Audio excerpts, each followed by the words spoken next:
with Renee.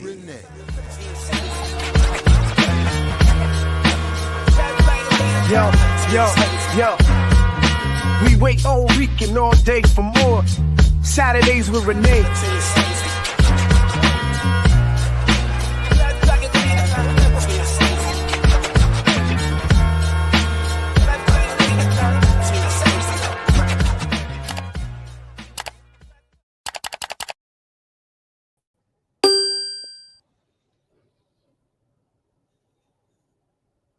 All right, what's up, world? Welcome to episode 88 of Saturdays with really? Renee. I think it is. That's crazy. We're gonna have to do like 100 episodes, something. We're gonna have to scheme on that one.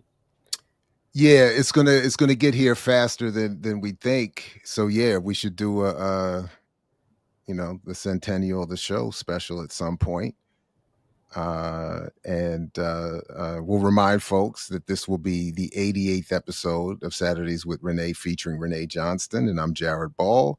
This is Black Liberation Media. Please make sure you like, share, subscribe, put this in your socials, invite others to join you, support the Patreon, get some of this fly merch, and support the cooperative and the collective.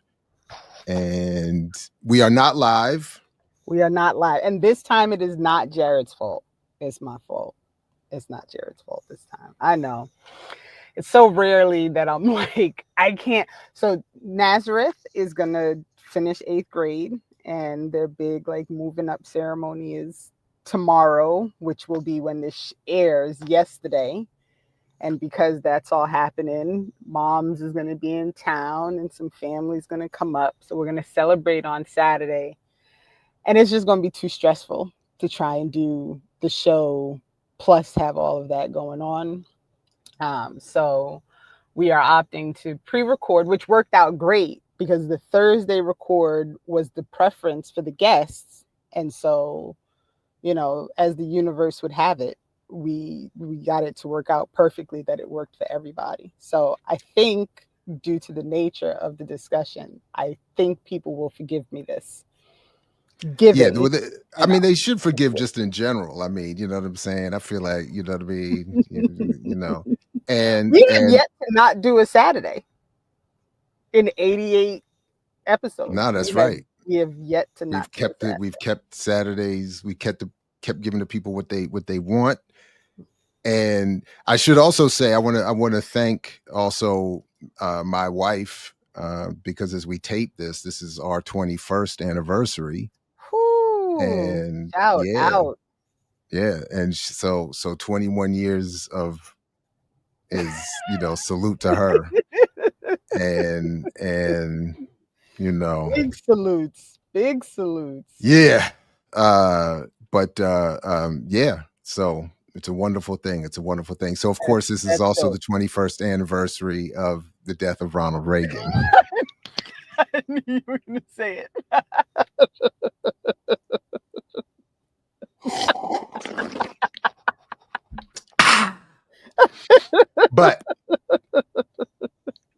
But no, we prefer to remember it for the beginning of our beautiful 21 beautiful years.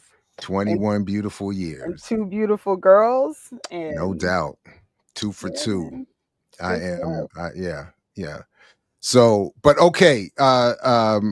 I got us started late because I was having all these tech problems and over here and just ranting off air in a complete childish breakdown with this daggone technology is great until it don't work. And then it just, and it's always like when I need it, when I'm rushing, then all of a sudden stuff we was just working 2 seconds ago just stops. And it's like, for what though? I don't know. It's the curse.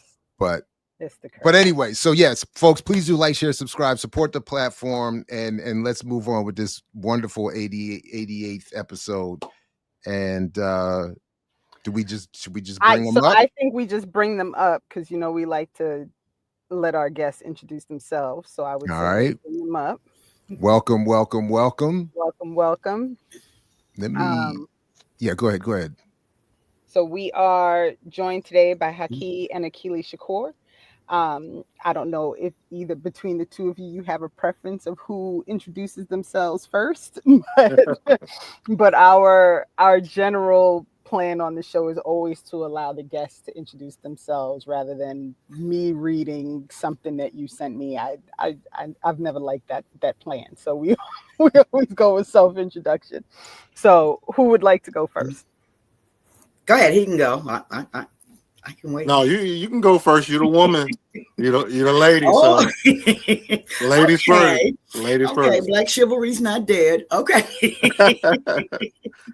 Hi, my name is Akili Shakur, and I am the wife of Shaka Shakur, political prisoner who has now been locked up for 24 years through the Indiana State Department of Corrections. He's currently on the interstate compact and has been shipped to Virginia. And our objective is to free Shaka and to continue to struggle against the imperialistic ideology of incarceration for our people and all people. If you want to know a little bit about me, I'm a retired professor from a university and department head. I'm a member of Black Lives Matter Gary. I'm also part of Women United Against Genocide, and we have a charter here for Saving Our Families, which works with children and families of incarcerated because they're doing time too. It doesn't just happen with the individual that finds themselves behind the bars. We also have to contend with how that looks with the individuals who love those individuals and try and support and give information and that supporting to help them be able to continue in the movement and continue for the support for their loved ones.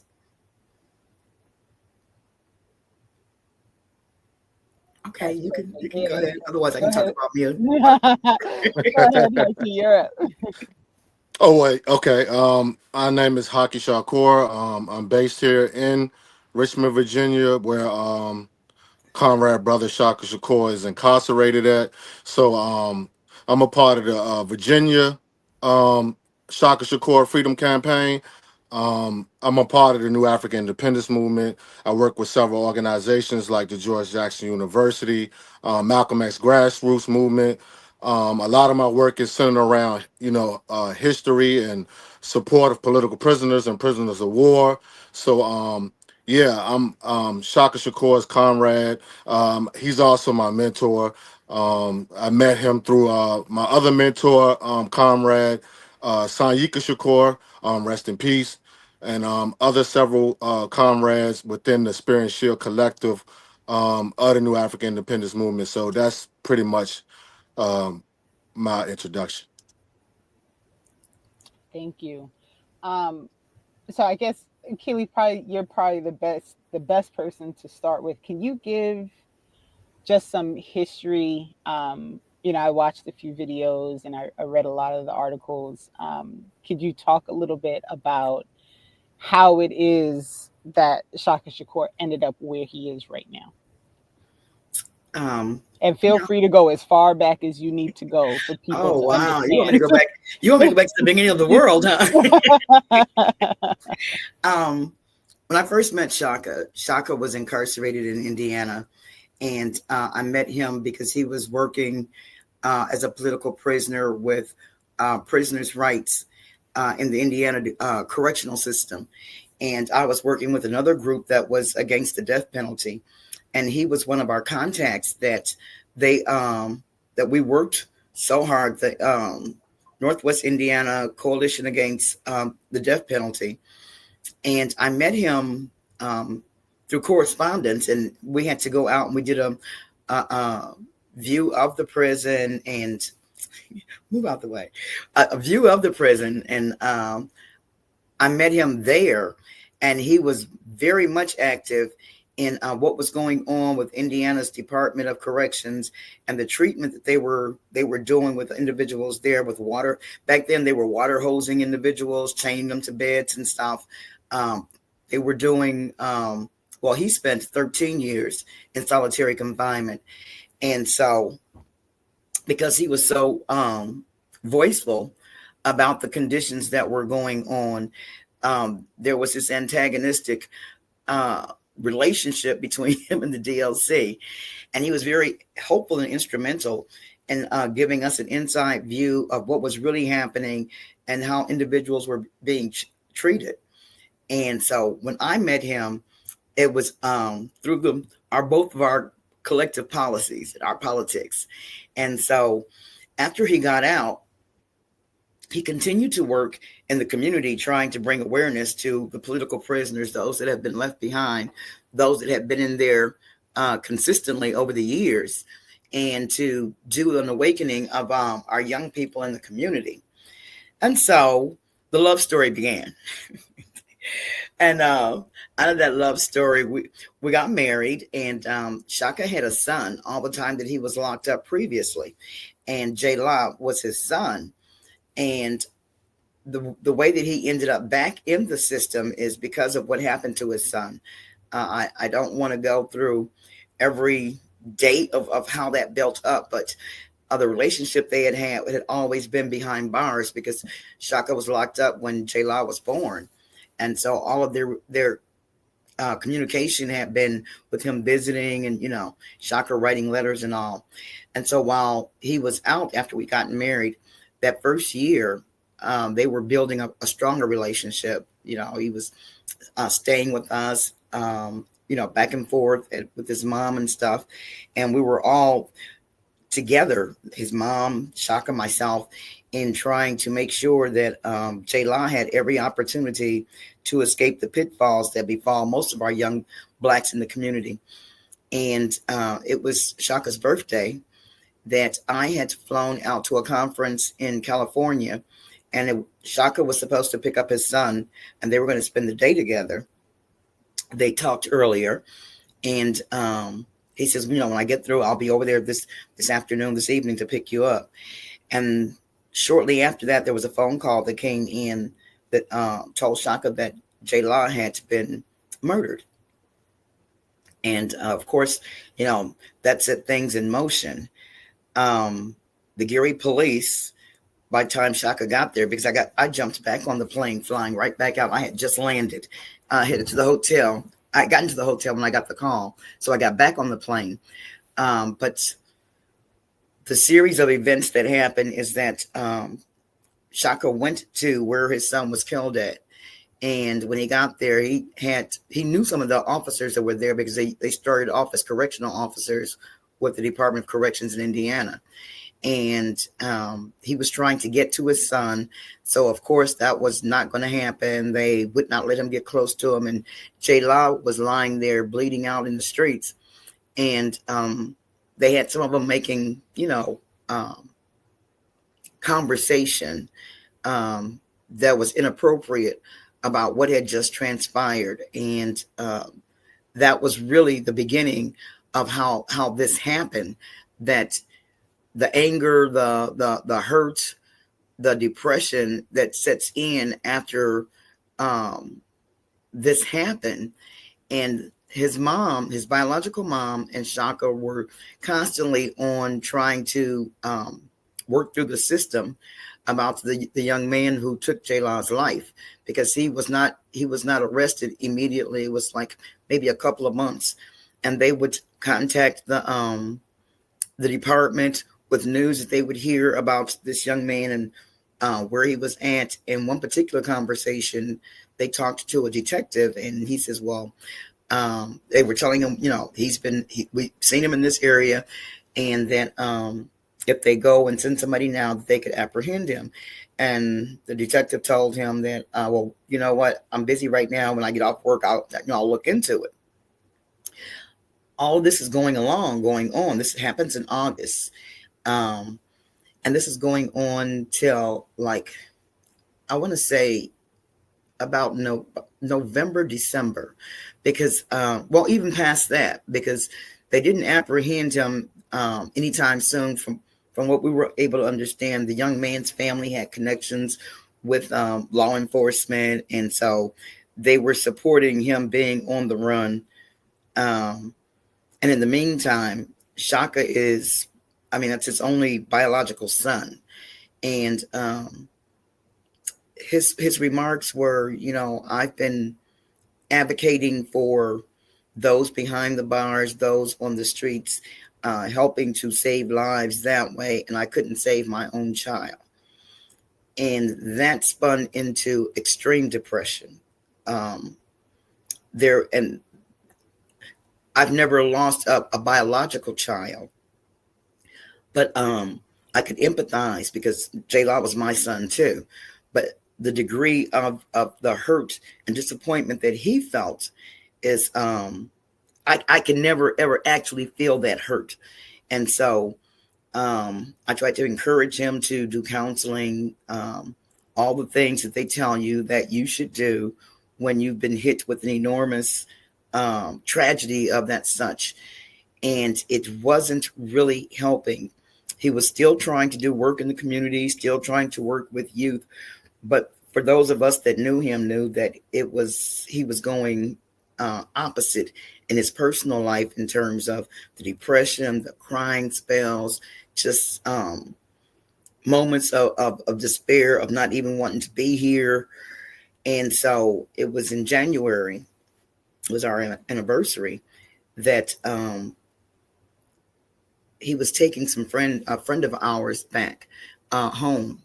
And en route of coming back home, Shaka had slid on some ice and slid into the back of an empty school bus. There was nobody on the bus but the bus driver.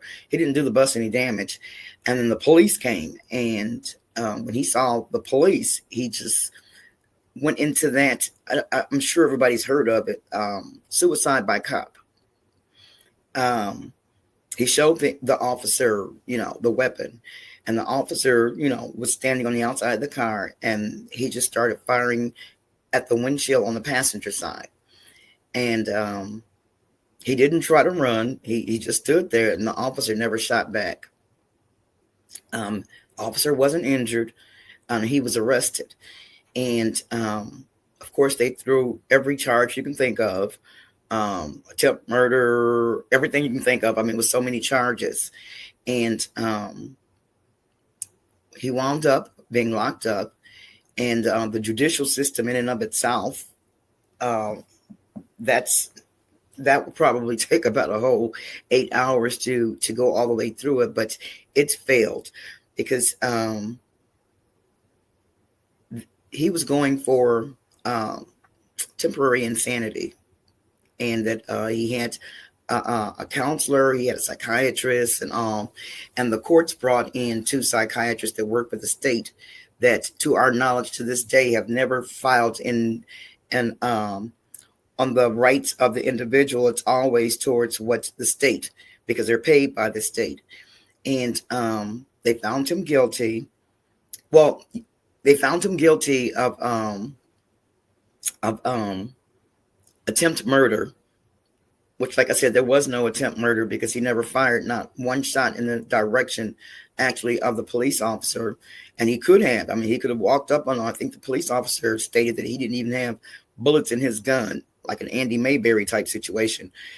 But he didn't. He just stood there and let them arrest him. So up under the judge, and everybody in Indiana knows about this judge, he's not a friend of the people, let's just put it that way. And he sentenced Shaka to 20 years for the offense.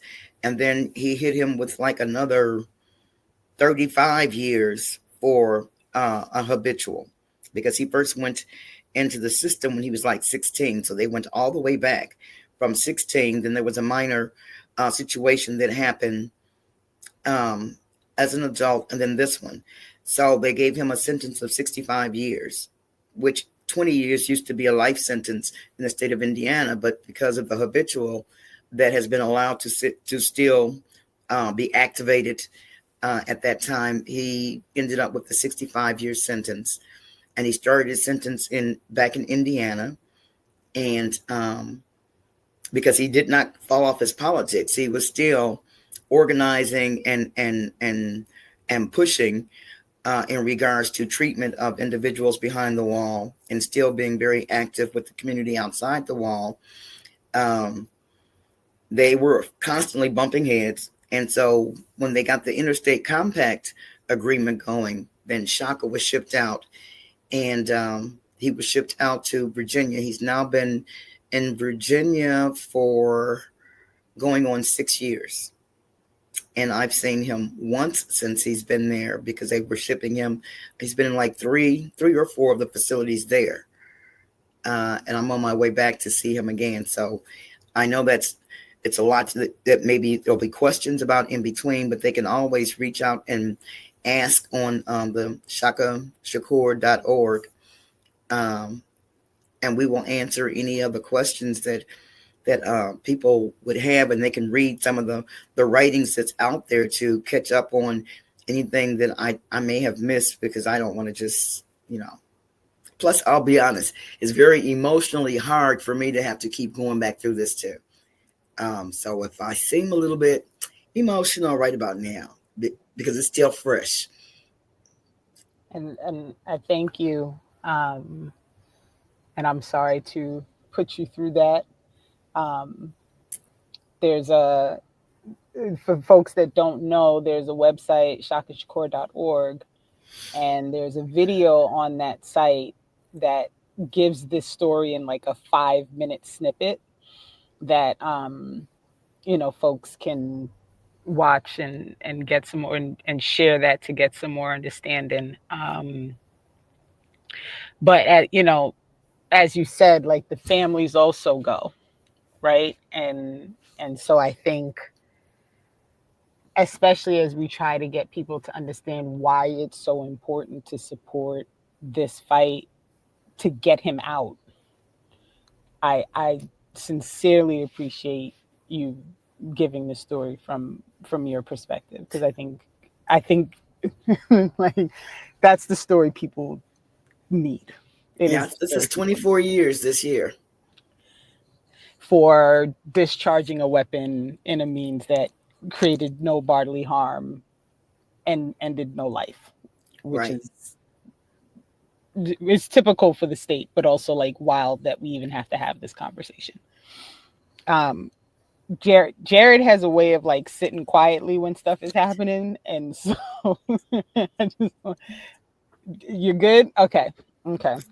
Yeah, I appreciate you sharing, and I just wanted to let the conversation keep going. I don't need to interject, but I just wanted to and I'll make sure that the links to all of these websites and for folks to follow up are in the show description as well. But thank you for sharing, and it's difficult to listen to, so can only imagine what it is to be going through it. But sorry, Renee, go ahead. No, you're good. So just briefly, only because I'm a little, I don't want to act like I know a lot of stuff, but we here on Black Liberation Media, with our connections with Black Men's Podcast and Two Black, are semi-familiar with the Indiana State Penitentiary system through the Pendleton 2 story. And so we've done a lot of, work with that. And just temporarily, has that also, has that been part of the work that you all are doing, since that's where he started, even though he's in Virginia now? Has there been communication with that Pendleton 2 group and anything? Oh, absolutely. Okay. The Pendleton 2 were also comrades of Shaka's. They all did time together at one time. They go way back. And so, of course, even when he was out, he was still pushing, like I said, for those that were still locked up. And so we try and make sure that we get that out. And while we really do, I really want my husband out. I mean, there's no if and buts, but we also want to make sure that other people understand and fight just as hard to get all of these men and women from behind these bars, because the state does not have the right to impose the way they do on our Black community.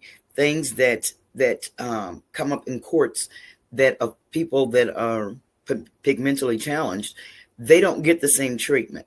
You know, they would have said, well, you know, this is a mental health situation and this should be looked at this way and that way.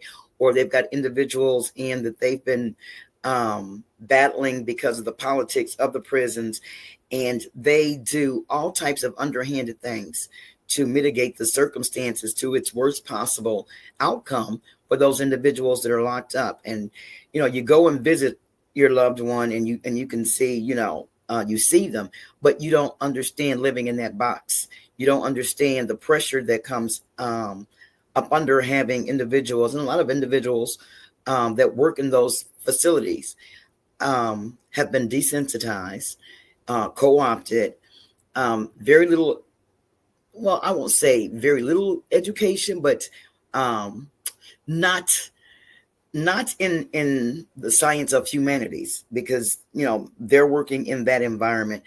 And I've always felt that people who've never had power over anyone is dangerous when they get that opportunity to have some say so over someone else. So you've got all of these things going. You've got the mental situation with the individuals that are in there, and you got the mental situation with those that work there. They're doing time too. And in time, they figure out that they're doing time, but not before the damage has been done. Absolutely.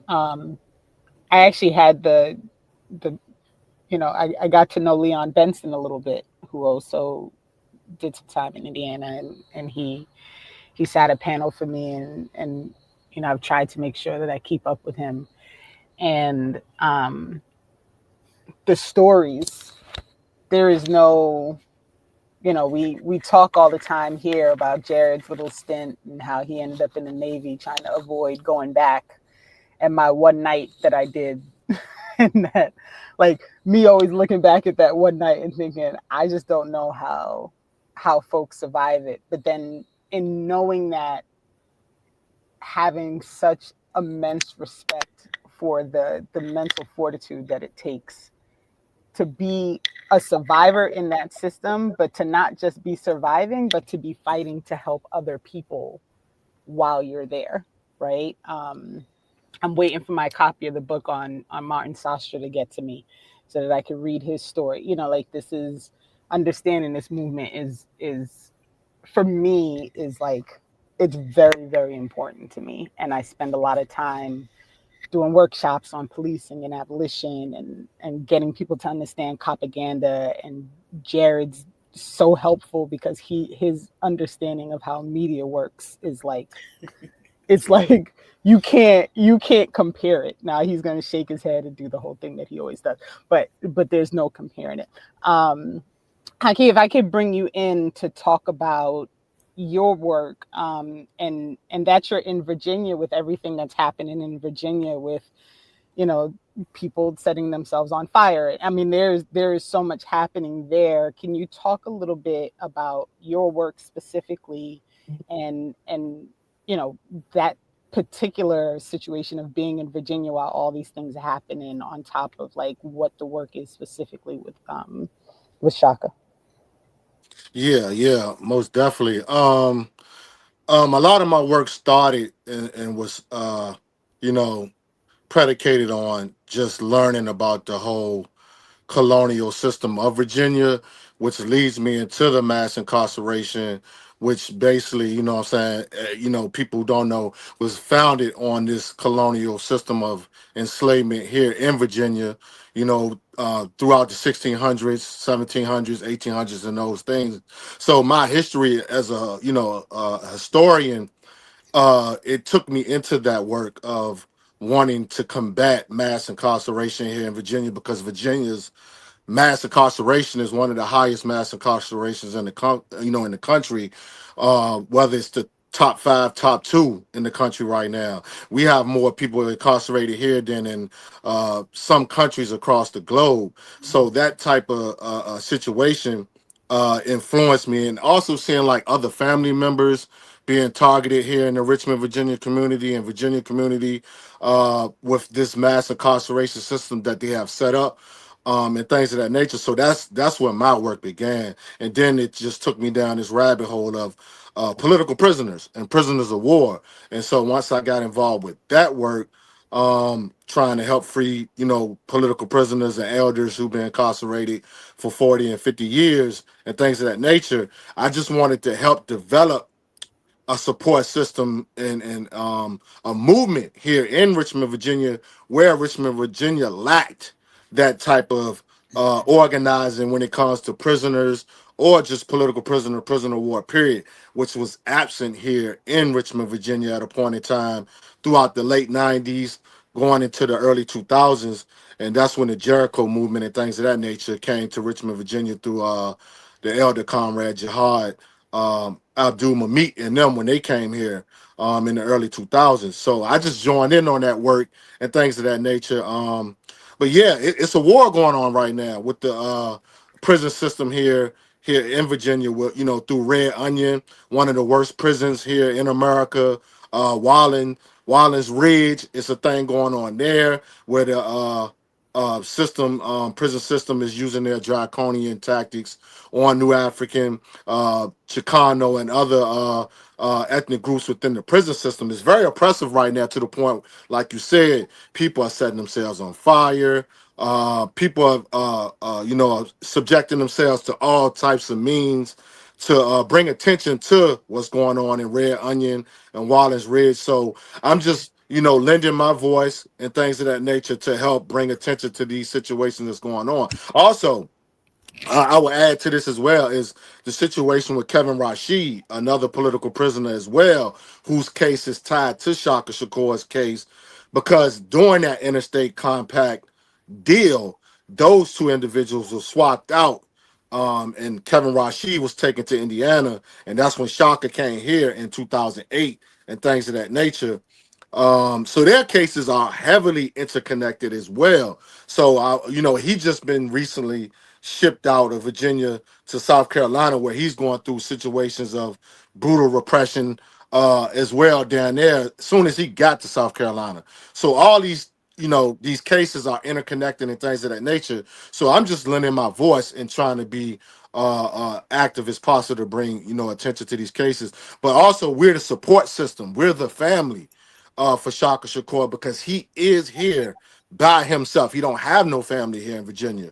So we became his family, this community. So we're just trying to organize, lend support to Shaka as much as possible, because he's still going through these brutal repressive tactics that the system and the prison system is doing to him right now here in Buckingham, where he's incarcerated at in the Buckingham Correctional Center and things of that nature. So yeah, man, he's out here by himself. So we just trying to show him love, be that community, and also organize our community around Shaka's case with other things that's going on in the New African Black community here as well. So that's pretty much where I come in the picture at. Can I also say that with the terrorism that's been inflicted, Shaka was being transferred from a higher level prison to a lower level prison when he was actually attacked. He was beaten terribly while handcuffed, chained and handcuffed. And that's an issue that's going on now, because they were trying to deny that it happened. But, we have proof, we have the marks, we have all that. And that's an ongoing fight just to get that acknowledged that took place. And so, once again, that system is developing to be antagonistic against him, because he didn't take it quietly. He put it out there for everyone to know. This is the tactics that they're using. Thank you. And not only that, don't mean to cut you off. No, it's okay. Go ahead. Yeah. Not only that, but they're also being antagonistic on his support system here in Virginia. Because, even when we go to visit him, they're doing antagonistic type of things to us as well. Like, they're just doing all types of things when we come there. They're following us. They're delaying visits. One situation when we went up there recently to visit Shaka, they took the car keys and hid the car keys and all these type of funny things to try to mess with us mentally as well. They're trying to run a psychological low intensity warfare on our psyche as well by doing these type of antagonistic things to make us give up and not Yeah. support him and not visit him and things of that nature. So we're combating these things as well. These things been going on forever here in Virginia. So it's like when Shaka got here, you know, he became one of those voices through his organizing and things like that. So like she said, he was brutally brutally beaten and these things of that nature. Also in another repressive prison here as well as the Suffolk 1 and the Suffolk 2 is a very antagonistic, oppressive prison as well here in Virginia. So I just wanted to add that in there, that they're antagonizing his support system as well. Well, the system is always going to do what it do. It's, it's infuriating. It's infuriating. So can you talk a little bit more? Because I don't know how many people are familiar with this exchange system, the interstate exchange system. And I know, I mean, what I think most of our audience is going to be familiar with is that if you are, a jailhouse lawyer, or if you are doing too much conversation, doing too much organizing, talking too much about the radical Black tradition, that is always going to put you in the sights of the system for repression, right? So I noticed on the site that Dr. Ball's review of Tip of the Spear was on the site. And so I've also read Dr. Burton's book. Sorry, Ori, he always yells at me for calling him Dr. Burton. But could you talk a little bit about that exchange system? Because, obviously that's had a major impact, as you said, Haki. Like now Shaka's on a different side of the country. It makes it very difficult for the family to visit, which obviously is intentional, but I don't know if people understand the history of that exchange system. So can you talk about that a little bit? Well, it's strange that you're a historian because that's where my degrees are too. And with the exchange system, it used to only be for federal prisoners. Only the federal prisoners could house you anywhere across the country if you're doing federal time. Well, the state decided that in order to, quote unquote, keep the peace at various prisons, they pick out individuals who they feel are supposed to be a danger to the prison security. And it's not so much that there's violence, but to them, the violence comes from the changing of minds about what prisons do. And so they got together and came up with this thing that if you have prisoners in certain prisons and the state will accept it, we will send ours to you, which is supposed to cut down on the information that flows about the prison so they can do their accreditations and they don't get scrutinized by sending individuals that they deem to be of dangerous character. Like I said, not because of any violence, but because they are actually educating those behind the bars and those in the streets. So I think that Indiana has a compact with about 6 different states. And what they do is they contact the state and they say, hey, we've got X, Y, and Z, and we want to know if we ship them there. Will you take them? And they'll do an exchange system. Or they will, between the different states, they'll say, well, we've got an opening here. We'll take that one, which will free them up to send one of theirs somewhere else. So it's basically operated just like the federal prison. But the difference is that it's only certain states that they can operate with. And up under the interstate compact, it is made to break the support that these individuals have outside of the prison. It's cruel and unusual punishment. It should be, and it's also, it should be, and it's an issue that we're looking at now, because if you're going to say that this person is a state detainee, then why are you sending them outside of the state where you say that they committed the offense? And that doesn't seem to come into play. You go somewhere else. And like my brother was saying, to places where you have no support. You have no support, you have no family, you have nothing. And that is intentional to shut down the method of information and to discourage ones from speaking out. It's not so much for the ones that they send out, but to scare the ones that's inside who are just getting their political boots on and want to be advocates for change. Then it scares them into silence. You don't want to get what few little privileges of having visits, of being able to speak with your family, this, that, and the other. Well, I'm not going to say anything because what they did to this person and that person. So it kind of shuts down. They figure if you cut off the head, the tail will just drop off. And thankful to the comrades in Virginia, it didn't happen this way. It's growing. And in the state of Indiana, on our Constitution, it states that you are considered a slave if you are a ward of the state or if you're incarcerated.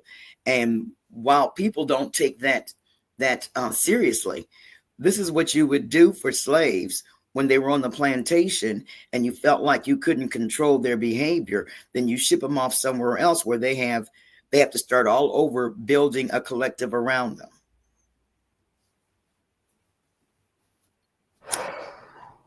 That's the interstate compact. That is and I did know that this was happening. I did not realize that there was this this web of connected prisons in multiple places that were making these arrangements. So that's like new. And I'm like envisioning like the NBA trade season where you're like trying to make a room so that you can get this person and you have all these movements happening. And that's just all of that to further punish somebody who is already, quote unquote, right, doing their time as punishment, right? Like to be doing this layering on of additional torture, right, is like, and it's intentional, we know, but it's really like, it's just wild when you really think about how much work the state puts into torturing people, right? They use the yellow journalism because they will say that they're taking supposedly the worst of the worst individuals that are locked up in their facilities, and that's not true because there are individuals that have actually taken lives inside of the prison, and they still remained in the state and in the prison, of the state where it was committed. Shaka has no bodies on his belt. There are no convictions of him taking anyone's life. But they don't care. They'll put it out there up under propaganda that, we're only shipping the worst of the worst. And we don't have a system very many systems that are speaking out saying that's not true. They're not calling them on that. They let it sit. And so the community feels, they must be really dangerous, this, that, and the other, because that's the journalism that's being put out there. That propaganda speaks volumes to individuals that are in communities that have had their share of violence and crime. So they go along with it. They think that this is something, this is great, that they're moving them out, yada, yada, yada. And that's not it at all. It's those that are vocal, because Shaka was one of those vocal. He was so vocal that he was instrumental in getting the various groups to acknowledge that people can become political prisoners while incarcerated, even if they didn't go in for a political crime. And that was back in, I'm an elder now, so years are flying past, but this had to be back in like 90, I want to say 99, that they had the big conference in Chicago, and they were trying to define what was a political prisoner. And he spoke on behalf of those individuals that are political prisoners behind the wall that made that transition while they've been incarcerated. And so that's the strength of the voice that he carries. And that's part of the reason that he's targeted so heavily, because he does educate to eliminate the issues that we're being faced with, that they have to come to grips with. I'm all for educate, not incarcerate, because prison is a business. And if you don't have people coming in, there's people that are going to lose their jobs. You've got to have the status quo. And it's lots of money being made off the plantation. That plantation didn't go anywhere. It just changed what it looked like. It morphed. And so we still have plantations all over this country. And you've got the slave catchers and you got the slaves. And so I advise everybody, look at your Constitution and see if it's still written in there what constitutes a slave in the United States of America while they're screaming that we've been freed. We're not. We just biding our time till it's our time. Right. Go ahead, Jared. Well, to that point, I mean, if you could update us a little bit on the forms of political struggle that Shaka has been involved in while incarcerated, that might describe some of his becoming a political prisoner, evolving into one, so to speak, similar to Kevin Rashid Johnson.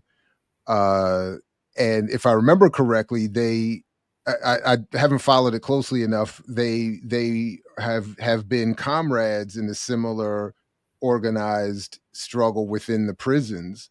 This new African people's struggle that reflects some of the analysis that unfortunately explains why, as Professor Shakur was just pointing out, why we might end up in a situation where you have people who are being locked up, and forgive me for that, who are being locked up despite having no bodies and no major crimes that could be pinned to them. But could you talk a little bit about that organizational effort that they've been working on?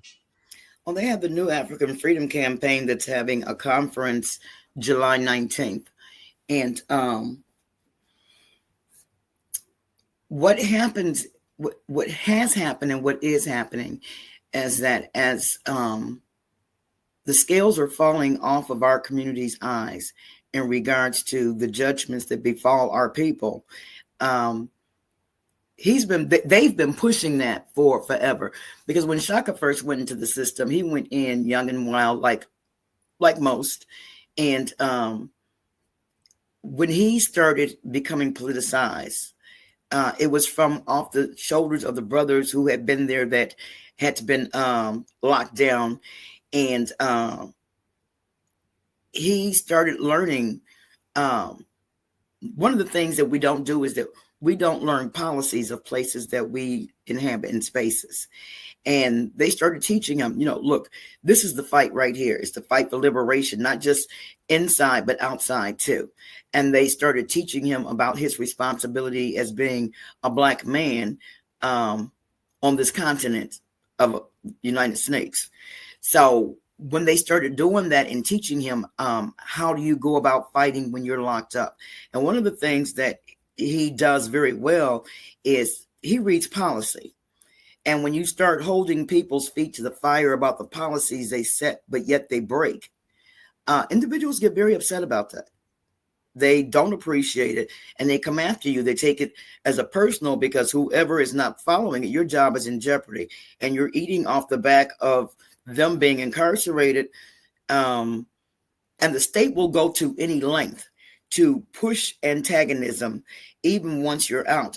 I was locked up for 4 months during the time that Shaka was locked up, because they were trying to find a way to really be able to possibly look at giving him life without any type of parole or any sense of seeing daylight.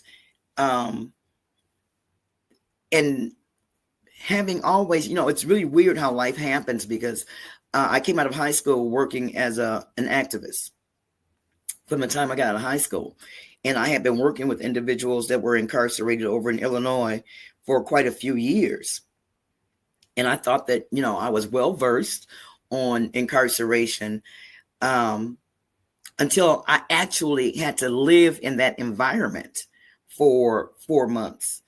And they even have a way of being to segregate us while we're locked up, because no one speaks out hardly ever over the situation with females being locked up. And so even before then, Shaka was pushing that, we need to look at incarceration completely and not just pick one side of the coin to advocate for. And so we've got women who have done time in horrible situations. The only difference is that women are able to come out and melt back into society easier than males do, because no one still kind of accepts the fact that women can find themselves in those situations. And if they do, they must be the bottom of the scraping of the barrel. So they deserve what they get. They want to give a little bit of credit just above that to men, but women's situations rarely come to the forefront. And so with Shaka pushing that, okay, everybody, that you can get into the circle, teach them about what the policies are, so that you know what you're coming up against when they're not doing it. And out of doing that, you educate them to the next level simultaneously about the politics of prison and how they have fallen into that, and how that makes them part of the issue if they're not trying to be part of changing that issue. You become part of the problem instead of becoming part of the solution. And the more individuals that you can educate about the situation that they're in, the more voices that come together, the more they have to be heard, the more the state has to recognize that, and they have to answer for that, if that makes sense. So that's how that pretty much goes. You start with knowing your policy and knowing who you are. And when you know who you are, then it makes it very hard to be subservient to the things that we know that is not for our people, whether you behind the bars or on the streets, because you do find your voice and you do lose that fear of speaking out. Because if everybody remains silent because you're afraid that they're going to do something astronomical that, murder you, and they have murdered people, they do murder people, and they'll put it down as natural causes, things like that. They'll beat them so they bleed so bad internally that they can write it down. Oh, well, they just had, an internal situation that was medical. When you start speaking out on things like that and you're causing people to have the cameras turned on them, people don't like that, inside or out. But if you will, as the old saying go, if you will go for anything, you get what you go for. And if you have nothing to live for, it's you have nothing to die for either. Or if you have nothing to die for, you have nothing to live for. We have a lot of walking dead, and they do a lot of verbal masturbation about issues, but they don't stand on it. They only do it when it's popular. And the group that Shaka came up with and the ones that he's working with now, they don't do, you have to stand on what you say. And if it means that you have to give your life for the next generation to be able to push to the next level, then that's the commitment that we have to make. We can't just talk a good game. We have to actually put that work in. So they're having that conference, and I think I want to say that it is July 19th. It's going to be, it's the New African Freedom Campaign that's being held, and it's in Virginia, isn't it, Haki? Yeah, in Richmond, Virginia. I think it's from like 2 to 6 p.m. July 19th. Yeah. And so we're asking people to support that. If you can't go, make a donation towards being able to keep these type of things going all around the country. Anywhere that you hear that there is one that something's happening, find out how you can be supportive, how you can even just let your community know that these things are going on, because out of that you get all of this knowledge. And you guys are young, all of you all. You're very young, and you all are responsible for the next generation and how this fight is going to end up. I'm trying to get my card so I can be the senior citizen wheelchair revolutionary. But it's on you all's shoulders that the next generation are to be educated to keep the movement going, because it's called a struggle, because it's not going to end in our lifetime. But we can make some big dents in it. I hope that answered your question. It answered a whole lot. And I appreciate it. And I also appreciate being put in like the younger person category, because this is You the guys joke, are. we always have. Jared got the little salt and pepper going on the face, so I think, sometimes. But Jared is only old enough to be my older brother. Like, he's not. All of you all could be my children. Very much. Easily so. um so I have so many thoughts, so many questions. Can But just we real quick, No, I'm go ahead, sorry, go ahead, Renee. Jared. Why, No, go ahead. but Hakeem, maybe you could add a little bit, because Uh-huh. just on because just to clarify for me, Shaka and Kevin were or are comrades working in a similar organized effort within prisons, right? And I can't remember to what extent they do now or previously overlapped in terms of where they were being held. But there is that a political relationship, if I'm not Yeah, yeah, mistaken. Yeah. yeah. It's definitely a political relationship there because, like you said a few minutes ago, starting off with the question, it's this new African people's relationship because Shaka is a conscious citizen of the Republic of New Africa. He's been organizing through the New African independence movement. His political line is New African Revolutionary Nationalist and New African Communist. And actually, Shaka came up under James Yaki Sales. That's his mentor, you know what I'm saying, and things of that nature. But also on the flip side, Kevin Rashid, he came in under the New African, I think it was the New African Panthers prison chapter, where they were also connected through that type of political line and political theory. But I think Kevin Rashid is more on the revolutionary communalism at this point in time because he's pushing more of a pantherism political line. But like you said, that overall connection and relationship is through the New African struggle, which is that national liberation struggle, which we all know historically has been under attack in the prison system because that has been one of the dominant political lines and unifying lines in these prisons across America, which is that New African national liberation, where we're fighting for land, nationhood, and these type of things, and the identity of being a New African is also that connection as well. And we know that in the prison system, these political lines are the top political lines that's always going to be under antagonism, attacks, and things of that brutal repression and things of that nature. So their connection definitely comes through that New African people's connection. They correspond a lot.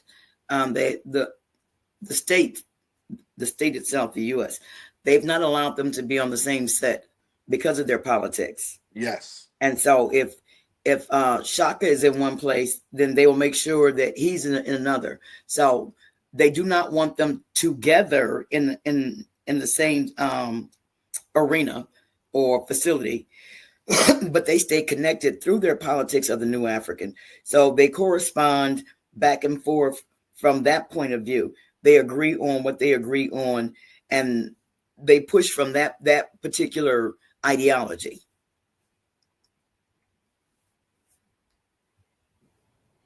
Makes You know, sense. thank you. Thank you. It's one of those divide and conquer type things. I mean, it's always divide and conquer, isn't it? I mean, it's always like how can we best set this up so that people are busy fighting amongst themselves instead of pushing towards one common thing that could actually save all of them, right?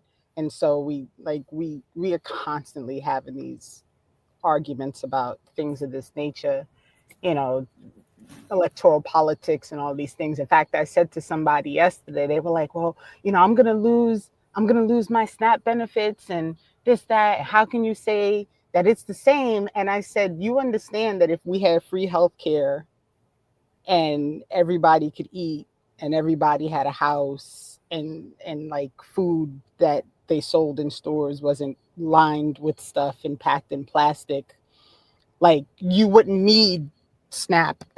Medicaid. Like, we'd all have what we need, and you're not getting that either with the Democrats. So you're arguing with me because you are not getting your crumbs and not understanding that I'm trying to fight for you to get the whole pie. Like, you, can we just rise above like what they're trying to sell you as the solution, and look at what the greater issue is here? And I haven't gotten a response yet, so we'll see how that all plays out. Can we talk a little bit, if it's okay? I don't know if you have any other questions about like the current situation or anything, Jared. Like, I'd like to make sure that we really talk about what folks can do now and what some of the current strategies are. I know there's the petition, there's the fundraising. Can we talk a little bit about like what is needed right now in order to make sure that Shaka gets the support he needs? Haki, you want to speak, or you want me to speak? You can go first. But I'll say this. Well, the quickest thing you can do is, like y'all, stated earlier in the broadcast, is we want to get those letters out that's on his website where you can do it digitally and hit that petition up. If we can get this petition to get a lot of attention and things of that nature, and get those letters off to where they need to get to try to, because right now, I'm gonna just say this: the main focal point, that we want to get him back home, get him back to Indiana. So we want Virginia to cancel that interstate compact contract that they have with Indiana, so Shaka can go back home. We just want to. That's one of the main focus, to get him back home with his family and things of that nature. So if anybody can, support that effort in any kind of way that they possibly can, we want you to jump on in and help us out, man, because we want to get him back home, because he don't have no family here, and things of that nature. And that can be very emotional stress. That's very stressing and depressing when you're not around your family, because he should have never been sent here in the first place, because that he didn't get his due process. At the end of the day, he didn't have input on that, so that's illegal. They violated his rights right there. So, if you can hop in and try to get him back to Indiana, that would be my first, step, in things of that nature of support. And he's correct about canceling that interstate compact with any state, because Rashid has been moved all around. He's been 3 or 4 different states. They need to stop the interstate compact, period. Okay, because even if he left Virginia, he'd be sent somewhere else. He can go all the way to New Mexico and have to start all over again. And this is a way to like I said, to cut off the heads and see if they can, throw water on the fire that's brewing about incarceration. The next thing is, yes, please write the letters. Please hit up your politicians and tell them that for your state, you do not agree with that, not in your name, that they can't be signing these agreements and stuff without saying that you agree to it, the people in your community agree to it, when you don't. As bad as we hate to say it,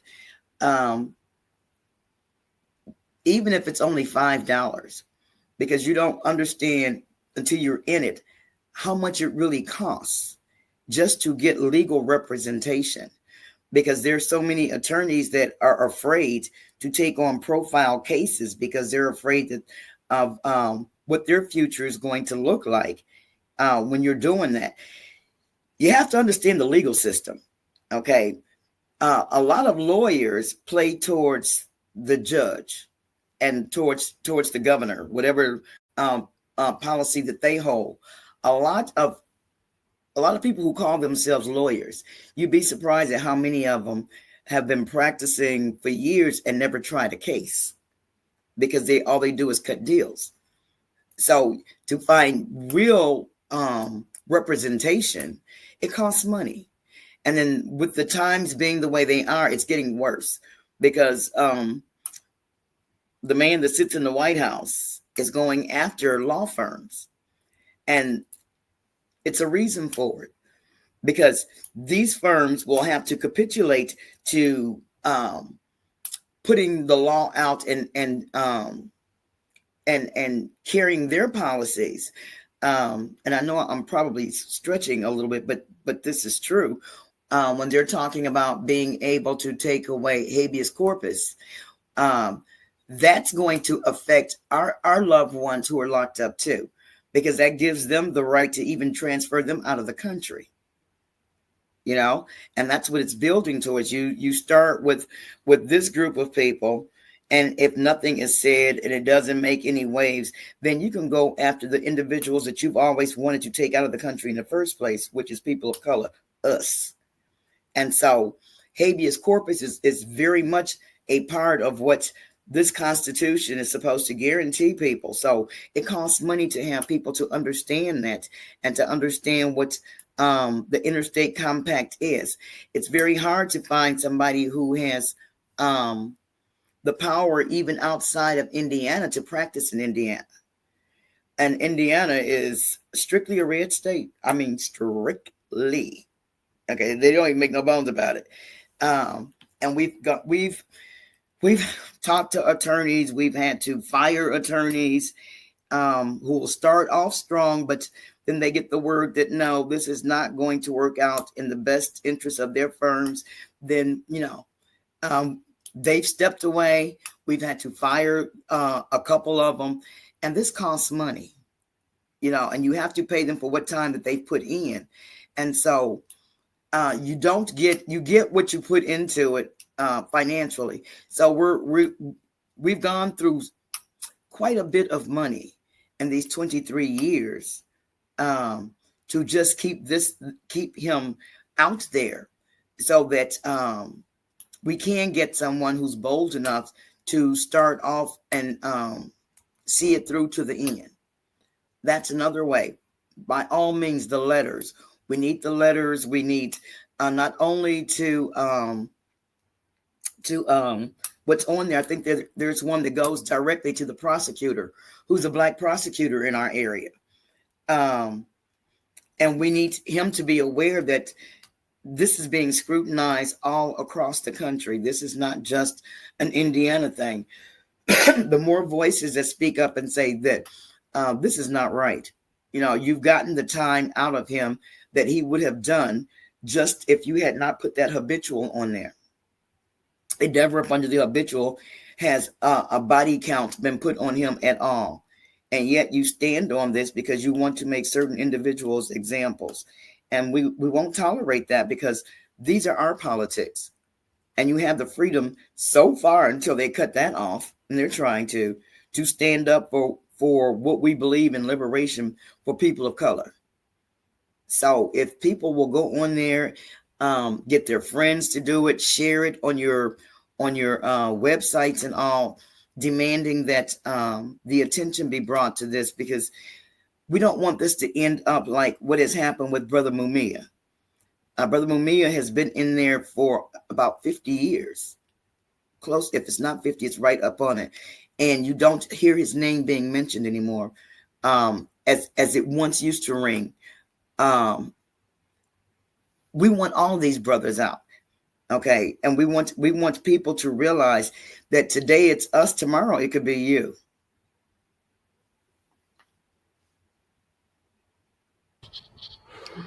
That last part, it could be you. And that, it's an argument all the time that is held, because people should never be comfortable waiting until they're directly impacted by something that they know is the wrong thing to do something about it, or to attempt to do something about it, right? Like the whole sitting complicitly and like pretending like you don't know that stuff is happening because it's not directly impacting someone in your house or in your life or in your family or whatever have you. I've never really understood that. And the ask here is pretty minimal. I mean, neither of you are asking people to take wild risks. You're talking about send a few dollars, sign a petition, a letter rather. So that shouldn't be too difficult for any of us to do at minimum, to offer up some support here.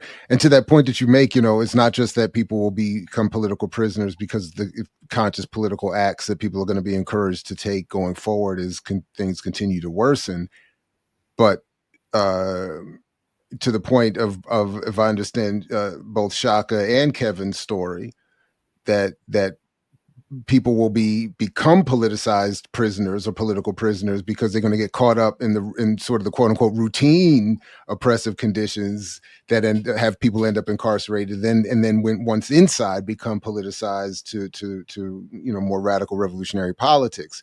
So either way, there's a good reason for a lot of us to be concerned and to be involved, even to this certain extent that it's in our own self-interest, because I keep thinking of the end of the movie Life when they sit there contemplating the next stage, and they're like, we next. It's like, we next, in terms of who not just passing on, but who's going to get locked up and forced to confront these contradictions more directly. So yeah, I wasn't going anywhere with that, but yeah, please go ahead. No, but what you're saying is true, because a lot of people are not going to be gone forever. Okay, they're going to come back out here to the streets. And if you have not tried to reach out to me and support me and to help me make that transition, because you're going to choose a side when you're locked up. You're either going to become a revolutionary, or you're going to stay in that one mentality that got you in there. And then you add the anger and mental illness that's going to develop while you're in there. Then you're going to come back out here on the streets. And I can't think of the rapper's name who made that song about, you asked me why I be robbing. And he says, I get out, I see you on the street, I ask for a cigarette, you look down on me. So when you do that, and then when I come take it, because I asked you, but you ignored me. So now I'm going to take it. Now what you going to do? And we have to feel that way about our people that are locked up, because there is second chances. Nobody really wants to talk about when Brother Malcolm was locked up. He went in with that street mentality, but he was politicized while he was locked up. And when he came out, he became a beast, even to the point where some of his own turned on him, but he stood his ground from what he had been politicized to, or religiously politicized to, but he stood on revolutionary change, and he never changed that position. And we have to we got to be proactive. We can't just be reactive. That's why we're in the situation that we're in. We're always waiting for something to happen. Then we want the whole world to come out and rally. But when you're proactive, then you're cutting off part of that. You don't have to worry as much about that, and you know what to do when it does happen. We've got to start taking care of each other, not only just for my husband, for anybody in this country, even with Pan-Africanism across the globe. We have to see ourselves as one big village, and we can't just let people keep coming in and just stepping on us. And we turn another head because, I got it $5 right now, and I don't want to risk my $5, but when I come and take your $5, do you still have that $5? You don't have it anymore, and you may not get it back. So what you're saying is absolutely true.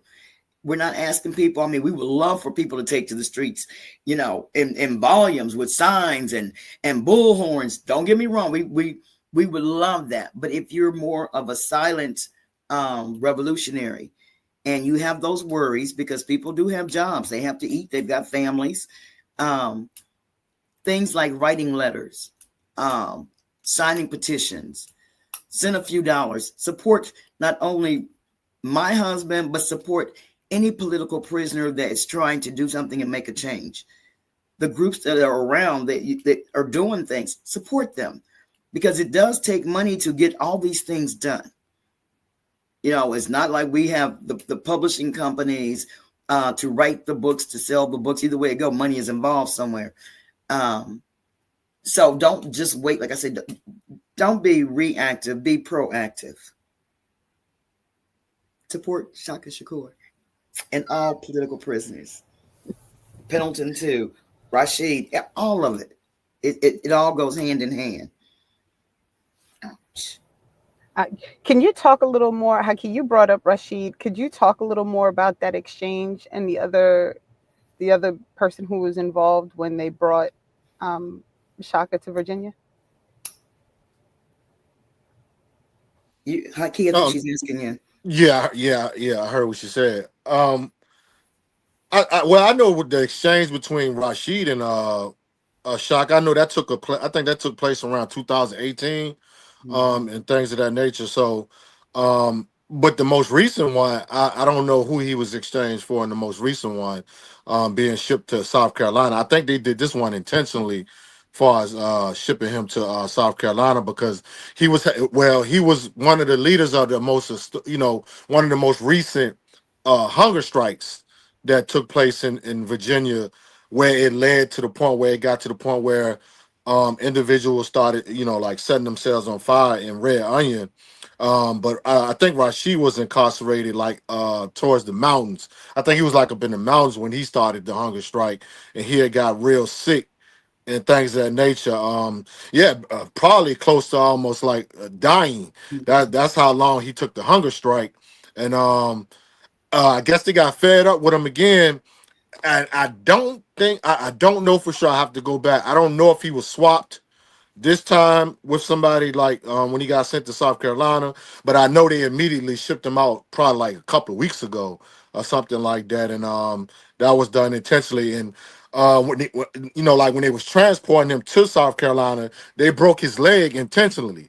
So now he has a very bad broken leg that I think it's on the verge of infection, or they're trying to prevent an infection in his leg or something like that, because he wasn't getting no medical care when he got to South Carolina, and they threw him in the hole when he got to South Carolina. So I think he's in solitary confinement right now, if I'm not mistaken, and I think his leg still hasn't been looked at, or things of that nature. So I'm definitely going to raise my voice on that to people to raise a voice and call who they got to call for Kevin Rashid right now, because he's in bad shape, because I don't know if they gave him any medical attention at this point. I got to go back and check. But you can go to his website. I think his website is up on the screen now, and see more about what's going on with his situation. But that whole situation started with him and Kevin Rashid when they swapped out Shock and him back in 2008, if I'm not mistaken. Man, this is crazy. Yeah. I'll put the links to Rashid's website in here again as well, rashidmod.com. But this is a quick summary of the leg breaking incident that you talked about. That's last it right month. there. Yeah. Mm-hmm. So I think he still. I think they still haven't addressed that either, because I think that it's a group that's out here now called Uproar, that Kevin Rashid is behind, that he helped start, and they're the ones that are putting out a lot of the information, because he can at this point in time. So if y'all want to go to Uproar, they're on Instagram, they're on just about every social media. Uproar is behind that rally to get him some medical attention as far as his leg and things of that nature right now.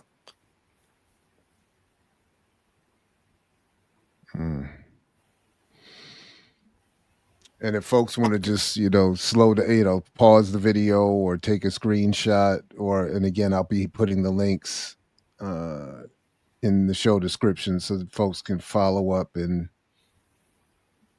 make these calls.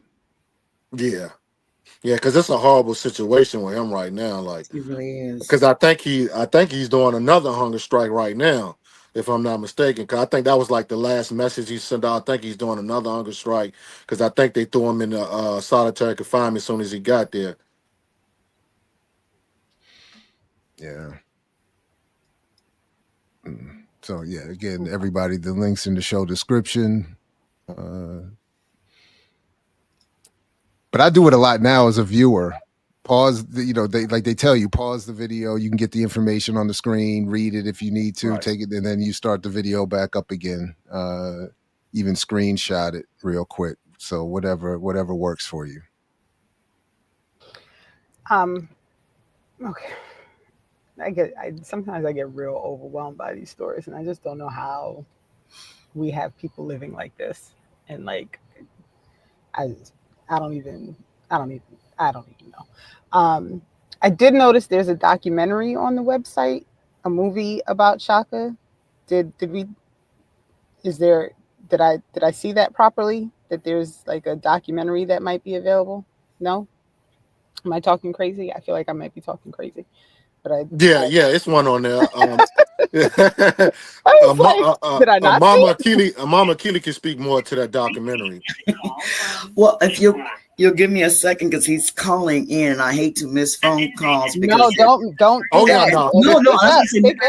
And if he wants to say what's up, put him on speaker. We're happy to hear from him. Okay. Take your time. This call is from a correction facility and is subject to monitoring and recording. Thank you for using GTL. Hello? Hey, I got you on broadcast. You got me where? You're on broadcast.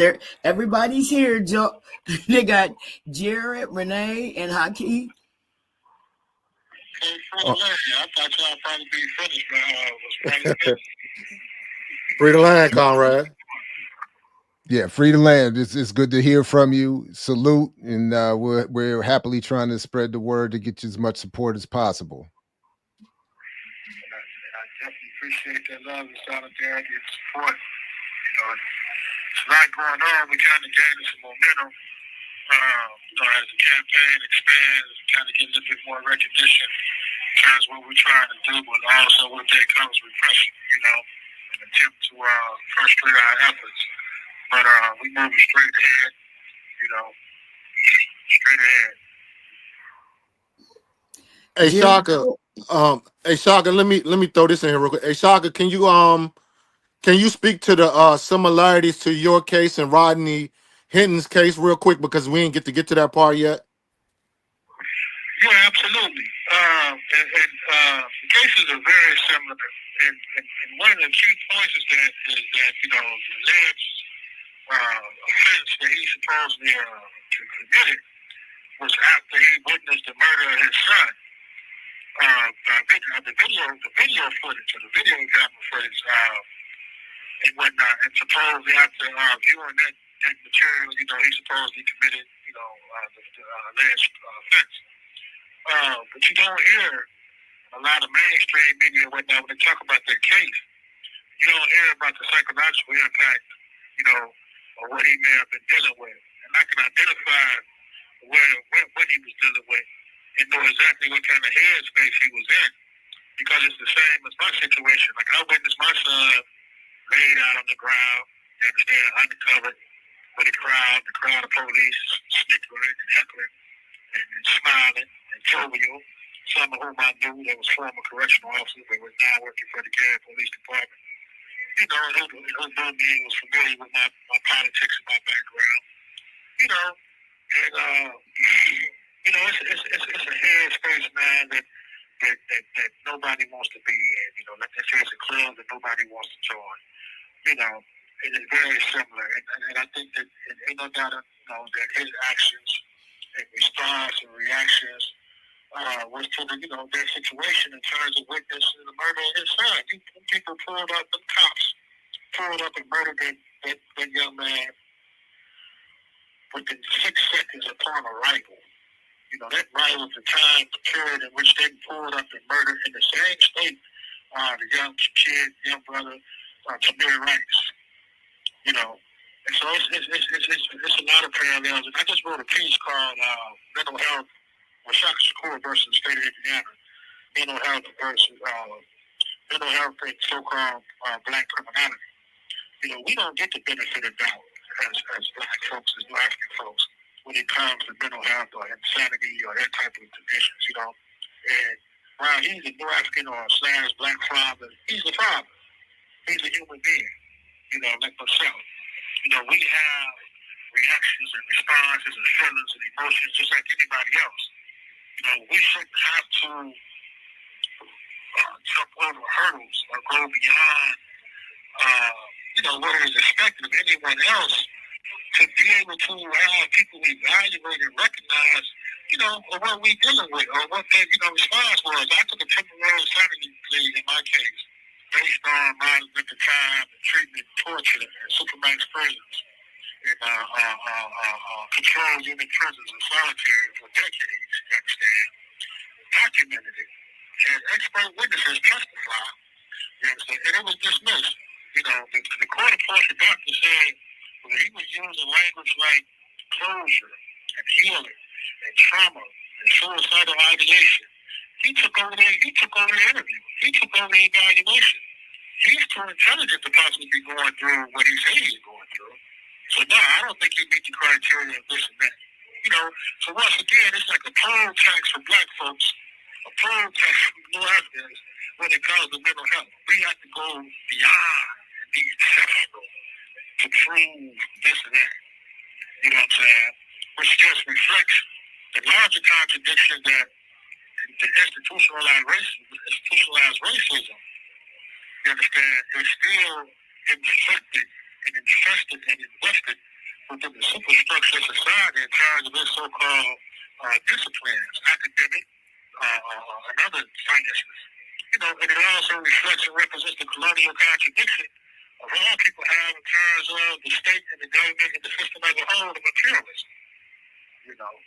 So I think that's the context, and the similarities with this brother case.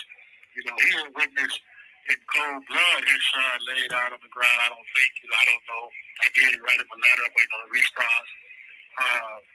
But still, he witnessed it in live time, in terms of them in the recording, So how can you not understand what your brother is dealing with?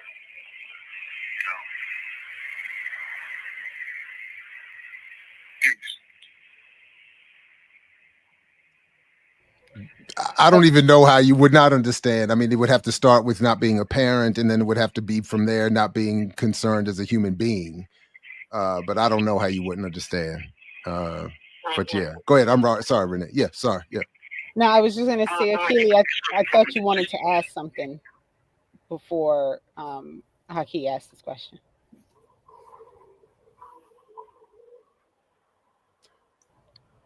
I don't know if you caught that. Akili, No.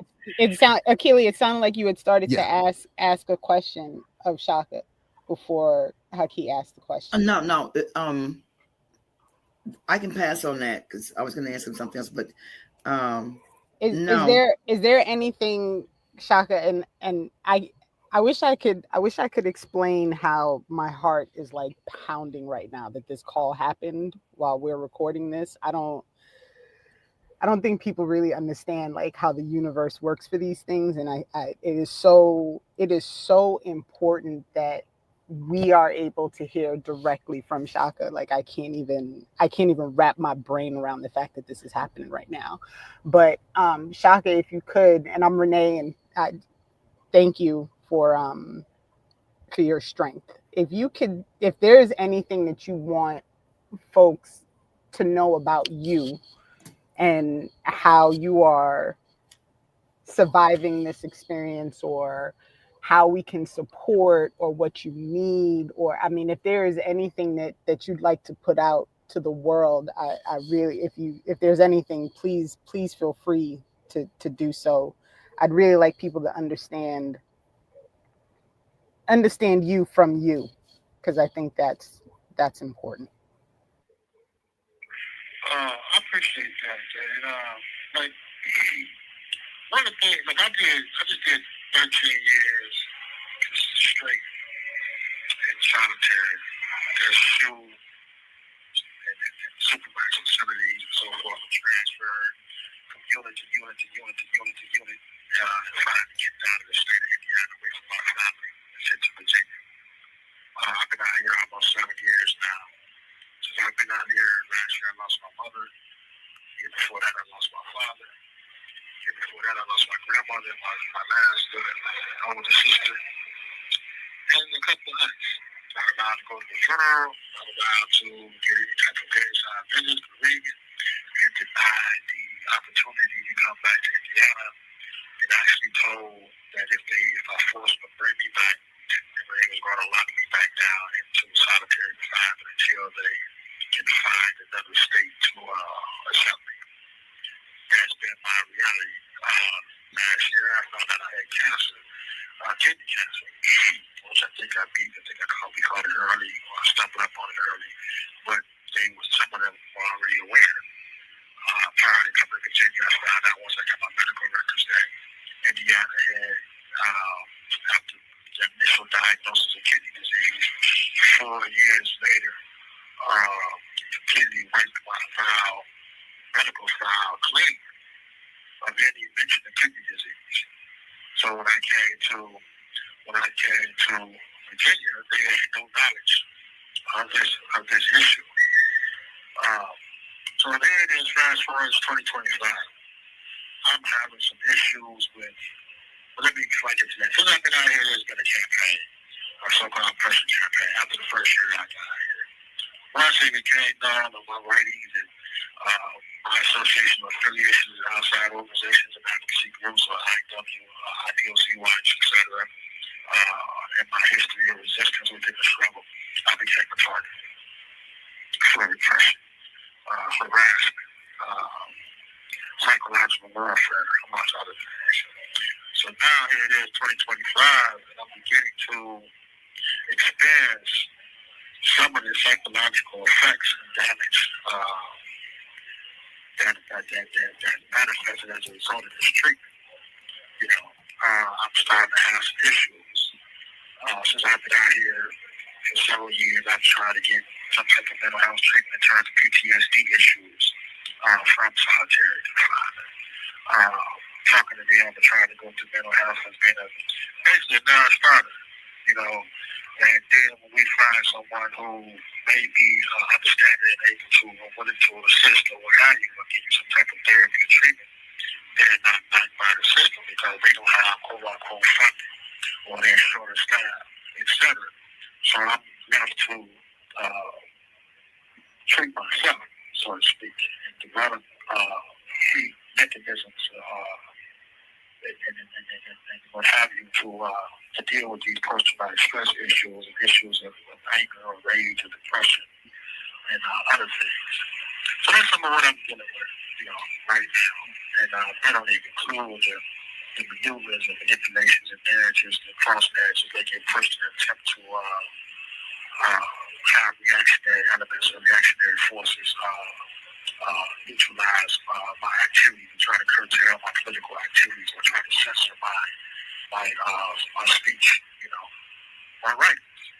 So this is a daily occurrence of what I deal with, and have been for the last several years, but I'm not going to be censored.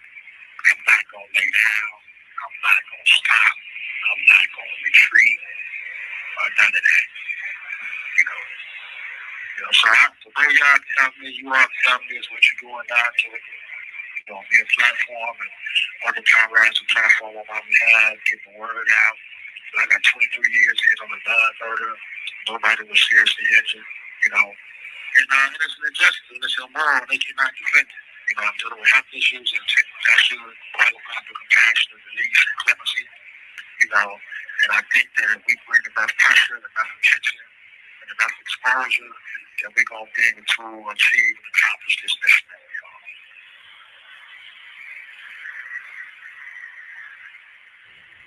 we are. Thank you.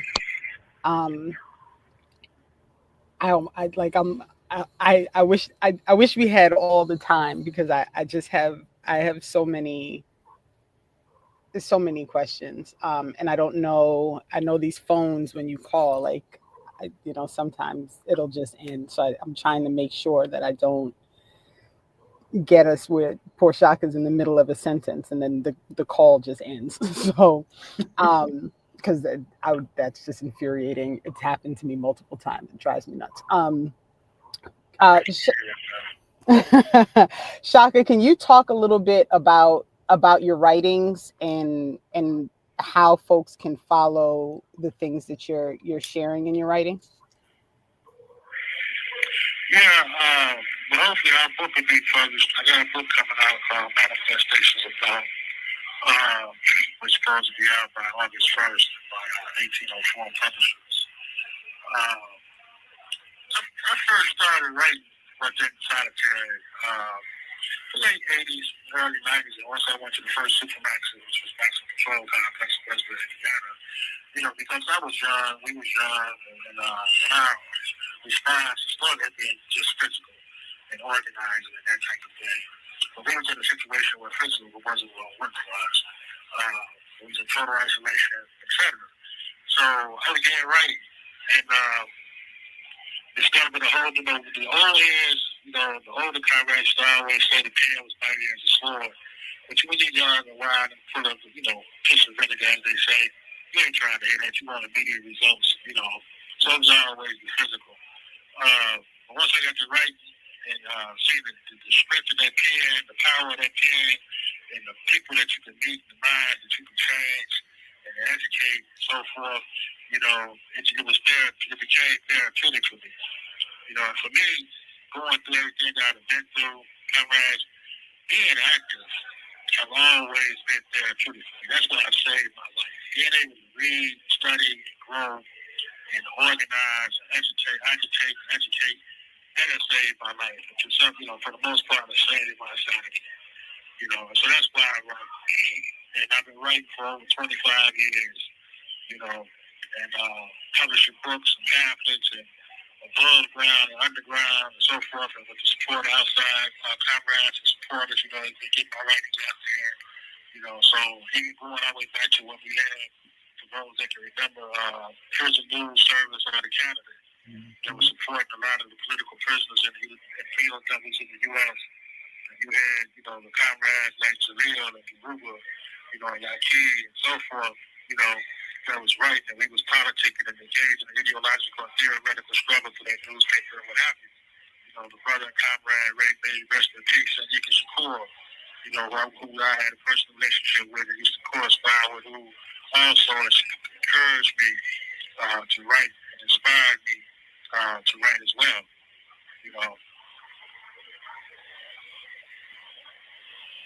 I hope that answered your question. It certainly did. Do we have any sense of when the book might be finished and available? It should be available the first week of August in time for Black August Month. And we're trying to set it up now where you can purchase pre-orders of the book. We do have some booklets out that you can go to my website, shakashakur.org, and purchase some writings and booklets and pamphlets and so forth. And there's also plenty of essays on there. You can also go to Shaka Shakur Indian Liberation Center on YouTube and watch a playlist of videos and interviews that I've done over the years, what have you, and so forth. Thank you. I don't want to ask all the questions. Jared, you don't have... Are you going to call back if it hangs up? Okay. I'm happy to hear whatever. I wasn't clear on how much time we had with him, or if there's anything that Shaka you wanted to make sure folks heard, or if there's any particular comment or message you wanted to give that we haven't gotten to, at least in terms of this call, or if either if Haki or Akili have anything else you want to bring up. But yeah, I just wanted to make sure whatever time we have is used however he wants to be make use of it. Let me just say this real quick. Let me, salute and give an honor and a kiss salute to my wife, Shaka Shakur. This was in room with me for 20-something years, the rain, thick and thin, good and bad, and she didn't have to. And I've been through a lot, and even we have been through a lot. And even when she a few times got on my case and wanted me to, put, just think about me and getting out, saying, et cetera, she just still wrong with me, And and I just want to honor that, public anchor for that. Public and let her know that she is truly loved and appreciated for all she does, for the world and you. And as we know, tomorrow's not promised to none of us. So let me get that out that be on record. You have 1 minute remaining. Saved by the bell.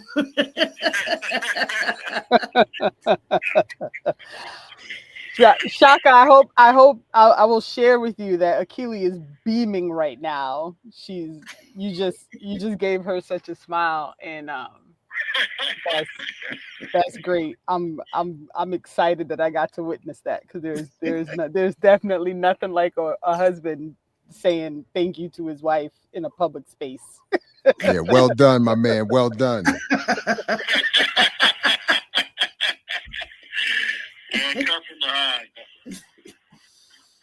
So you're gonna call back because we still have about 15 minutes. Yeah, I'm calling back. The guard is calling me to the control room. Let me see what they want. I'm calling back. Okay, then you guys can come up with any more questions before you have to close out too. Okay. All right. Okay, lovely. Bye-bye. So I'm like speechless. I don't even know what to do with myself right now. Just before he's able to call back, do you want to talk about the documentary real quick so we can make sure that information gets out? Haki, you want to tell them where it's online for them to be able to pull it up, and it will give you background. You'll hear in his own words, and some of the people that have made testimonials about their interaction with him. And we want to show that he is not a threat in the physical sense, to the community. But, like he says, we're never going to stop. Mentally, he's going to always be a threat, but not in the way that they're looking for him to pop off. Does that make sense? That he deserves to be out here because he deserves to spread the knowledge that he has with our youth, with our community. And he needs to be able to help build our communities. And I ask everybody, please take a look at it, listen at some of his interviews. Yeah. You'll find a lot about him. And if you want to, you can actually write to him and he will write back to you. He'll respond. We make sure he keeps some stamps. Good. And I'm really glad he shared about, what he's going through right now, and that you are also refocusing on the fact that he is not a threat.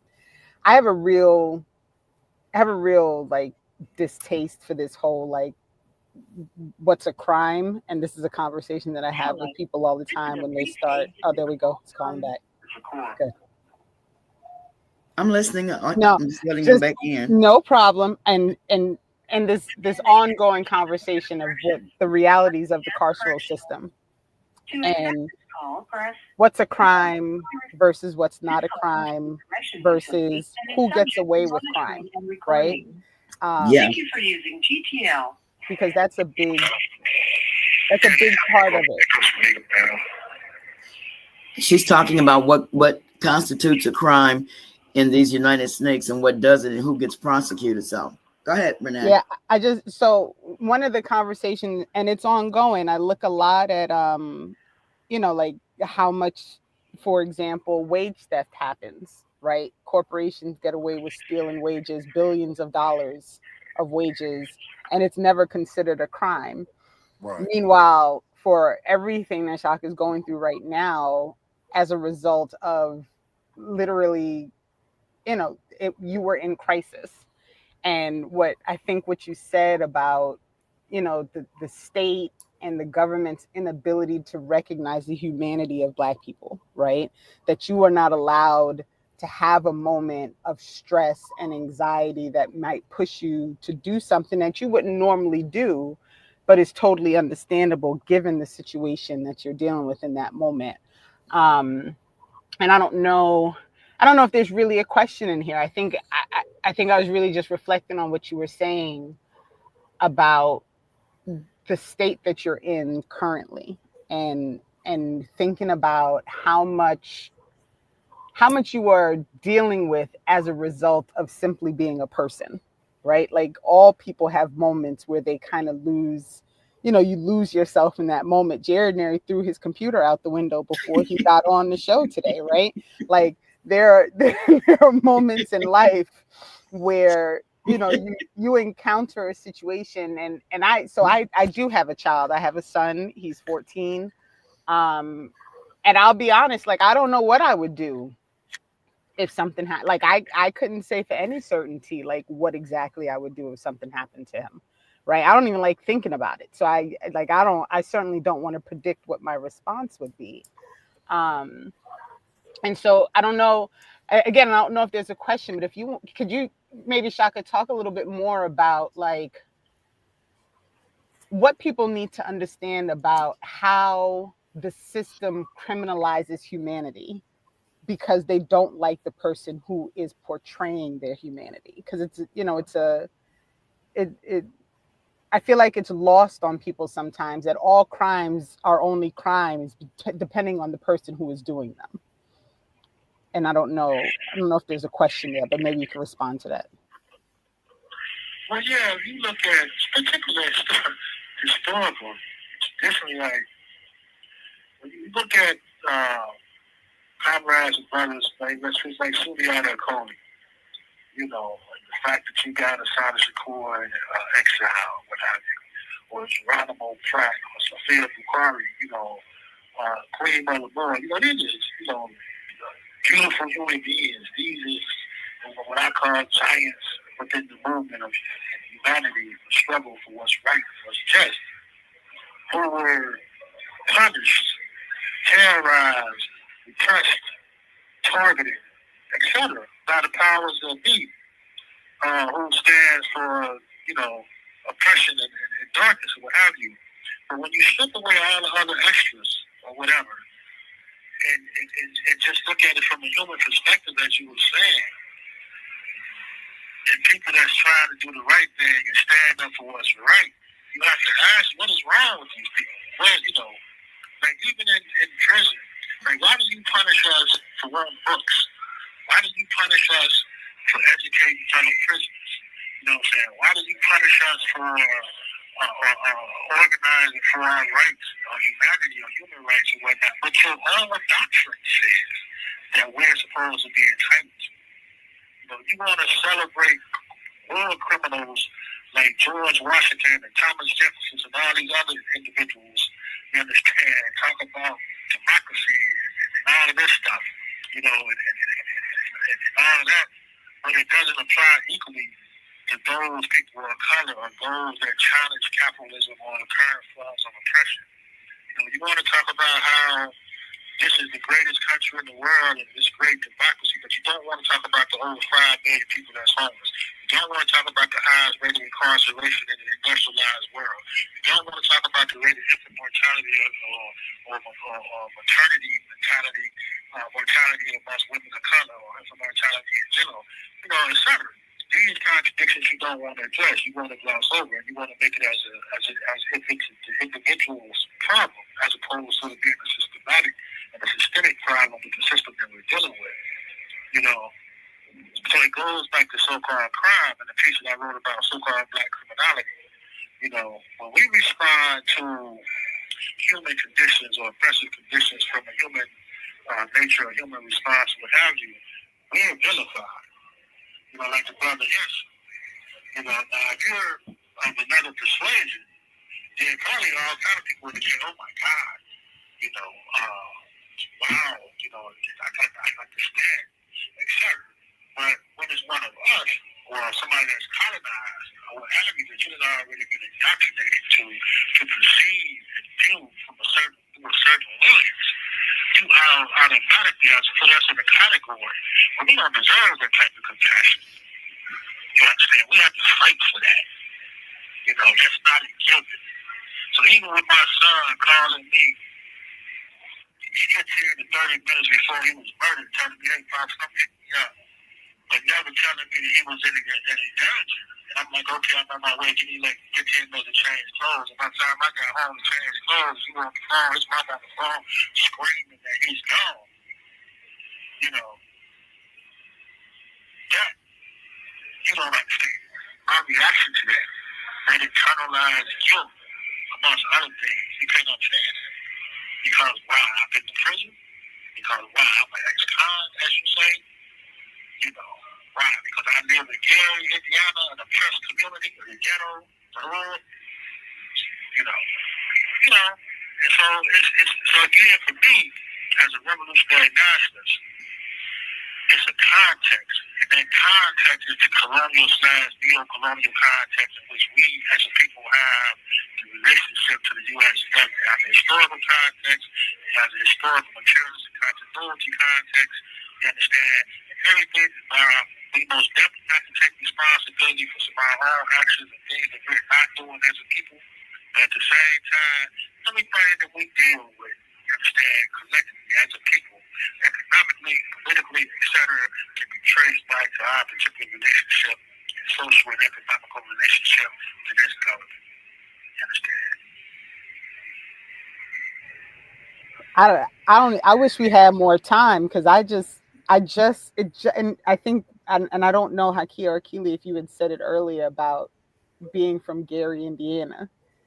And just now Shaka said it, and it just all of a sudden flooded, the Gary, Indiana history, right? And the convention, and like and the fact that this is, like, sometimes you see these connections and you start thinking about that. Across the street where they held that convention. So I just missed what he said. And we both went to that high school where they held the 1972 National Convention. Look at that. And actually, the documentary that'll be finished this month, that they're putting together now, my case, it has footage in it of that location and that area, neighborhood, and everything. And making that connection as well. That's crazy. Could we come back again just quickly to your thoughts on some of the politics you mentioned? What is the importance to you, and do you think to the rest of us, of the new African independence movement, to a recognition? I hate to say this, but I literally just got sent something where somebody was talking about, is trying to push this narrative that, saying the opposite of what history seems to actually demonstrate, that the more we study Black music, their claim is the less we see the connection and the foundation in Africa and the diaspora, which I think is a bizarre claim. It's an indefensible claim.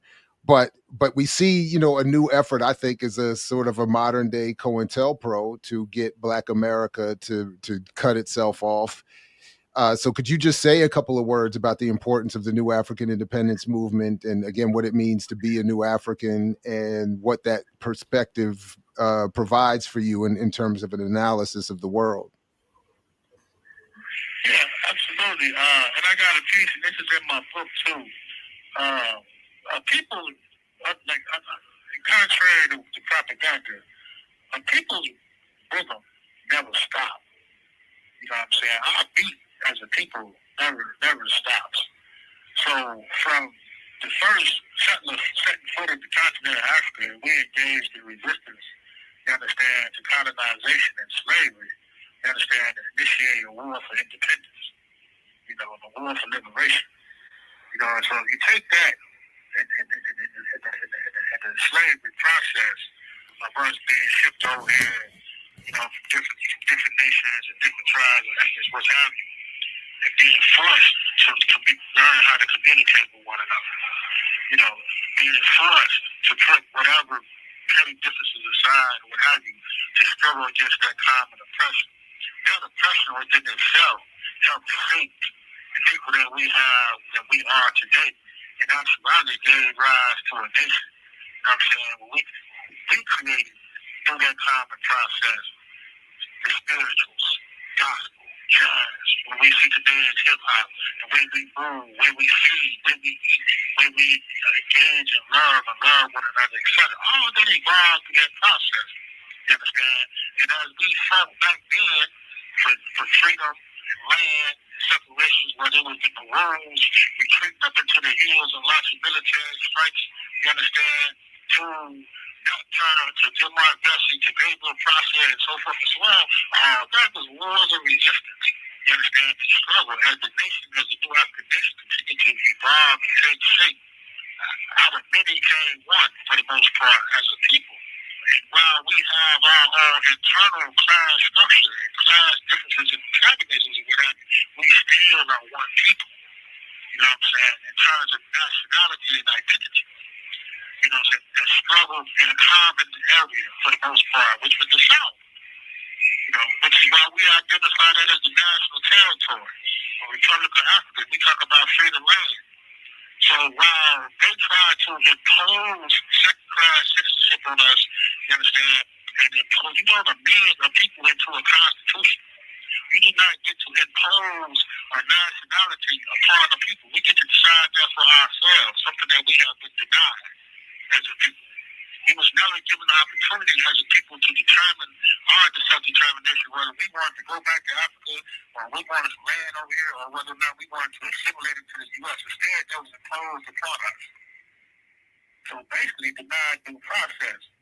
And it's a violation of international law. That is part of what our struggle is about. We need to have that conversation. Nor do you get to take people like Jesse Jackson or other celebrities or whomever to get to popularize the concept of African American and have it legitimized by opposition of bullshit media and impose that or brand that on us as a nationality that's not based in reality or historical fact. Because you have to go back to the origin as to what is the criteria for becoming an American. Is the criteria for becoming an American slavery? Is the criteria for becoming an American being kidnapped? You know, is the criteria for becoming an American is having second-class citizenship imposed upon you while talking about Emancipation Proclamation, but yet have the 13th Amendment saying that no Negro or mulatto, or there should need to be slavery unless voluntary duly convicted of the crime. You know, so all those contradictions that now Donald Trump and Israel today is moving to whitewash, to remove. It's a modern-day version of burning the books. You know what I'm saying? It's you know, under the auspices of the false narrative of reverse racism and protecting white genocide and so forth and so on. So now you want to whitewash history, revise history. You know what I'm saying? And push the narrative when people don't understand and what this is doing is further marginalizing us and devaluing us and setting the stage. People always talk about what can happen in America for us like Nazi Germany. It's already happening. What are you talking about? You know? So for us, one of the things that we need to do is take responsibility for creating our own institutions and our own educational opportunities and quit trying to climb into a burning house. You understand? The primary contradiction is not racism. We don't give a F about what kind of ideas and belief systems you have in your head about us.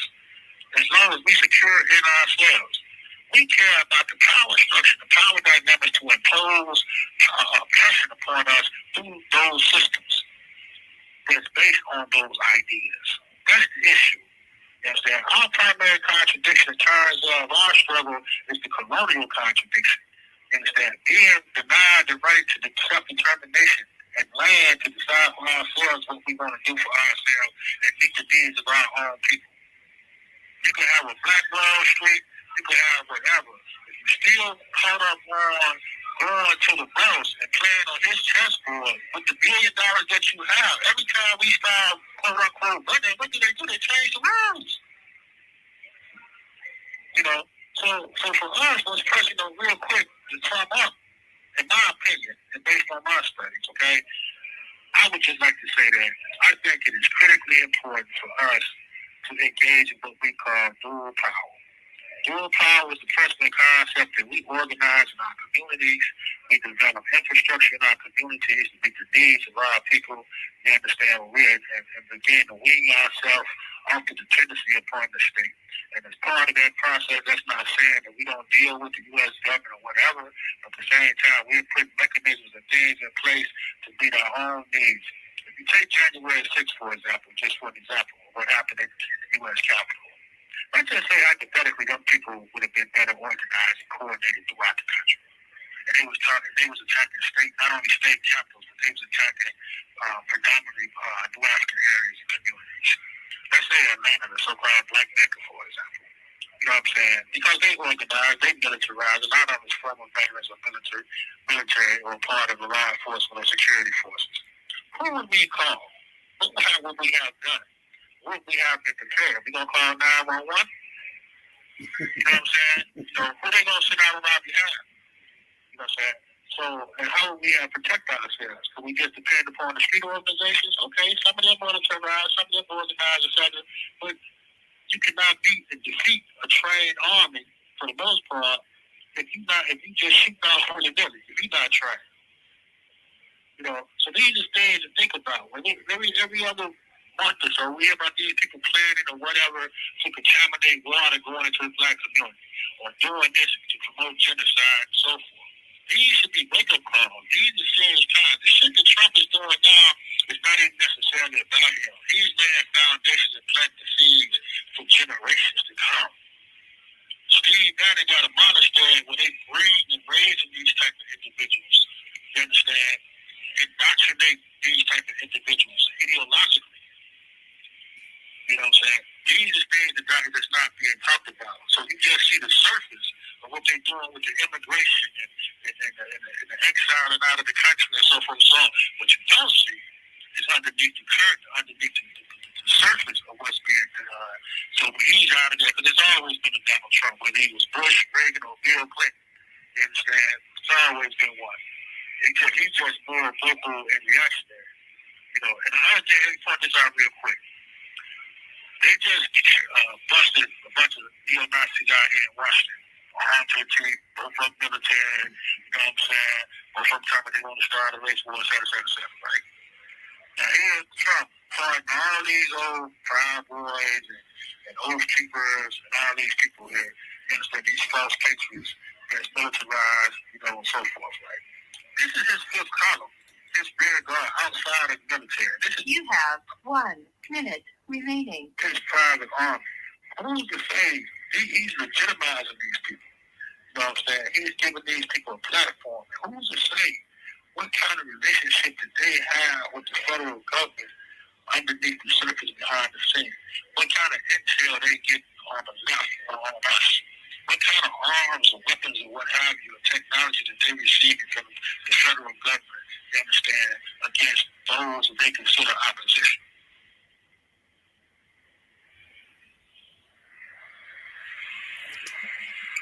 I just want to say thank you again before we get cut. I appreciate you. We'll continue to support you. Salute. Thank you so much. Thank you so much. The universe. That's it. That's all I got. Thank you. Okay, free the land. Free the land. Free the land. See, I gotta go get this legal man. I gotta go to cut. Thank you for using. I might be talking the rest of my life. Oh, wait a minute. Renee, my bad. Let me get this man his quick flowers real quick, because that was. Now listen, that's called my boy. You know nothing about that. Listen. I got a little caught up. It was late.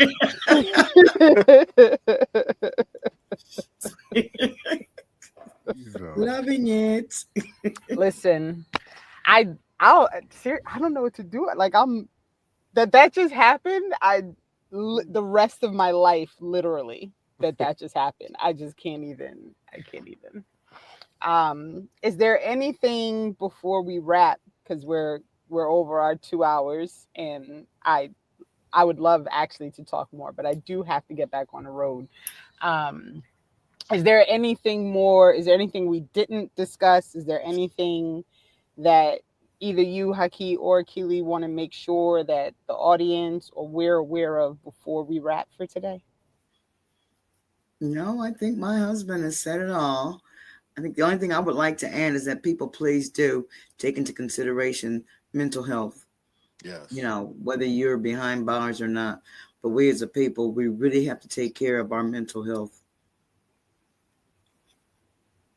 Haki, anything from you? Yeah, I'll just add this in there. The names of the documentary. The documentary name is Human Rights Held Hostage. You can go watch Shaka documentary on YouTube. All you gotta do is just type in Shaka Shakur Human Rights Held Hostage documentary, and it's another documentary that he's in that you can check out too, called SuperMax Wisconsin. He's heavily featured in that documentary as well. So if people want to, go back and do some history on Shaka and his time being incarcerated, those two documentaries would definitely, sum it up for you. Okay. Make sure we add those too. Right on. Thank you both very much. Big salute, of course, to Shaka himself. Links to everything will be in the show description. Please, everybody, like, share, subscribe, put this in your socials, invite others to join you and to make their best effort to support our efforts here. And of course, the work in support of Brother Shakur. Again, thank you both very much once again. Please, everybody, you know the deal. Peace, only if you're willing to fight for it. Like Fred Hampton used to say, salute, free the land, and we'll see you next week with more Saturday with Renee.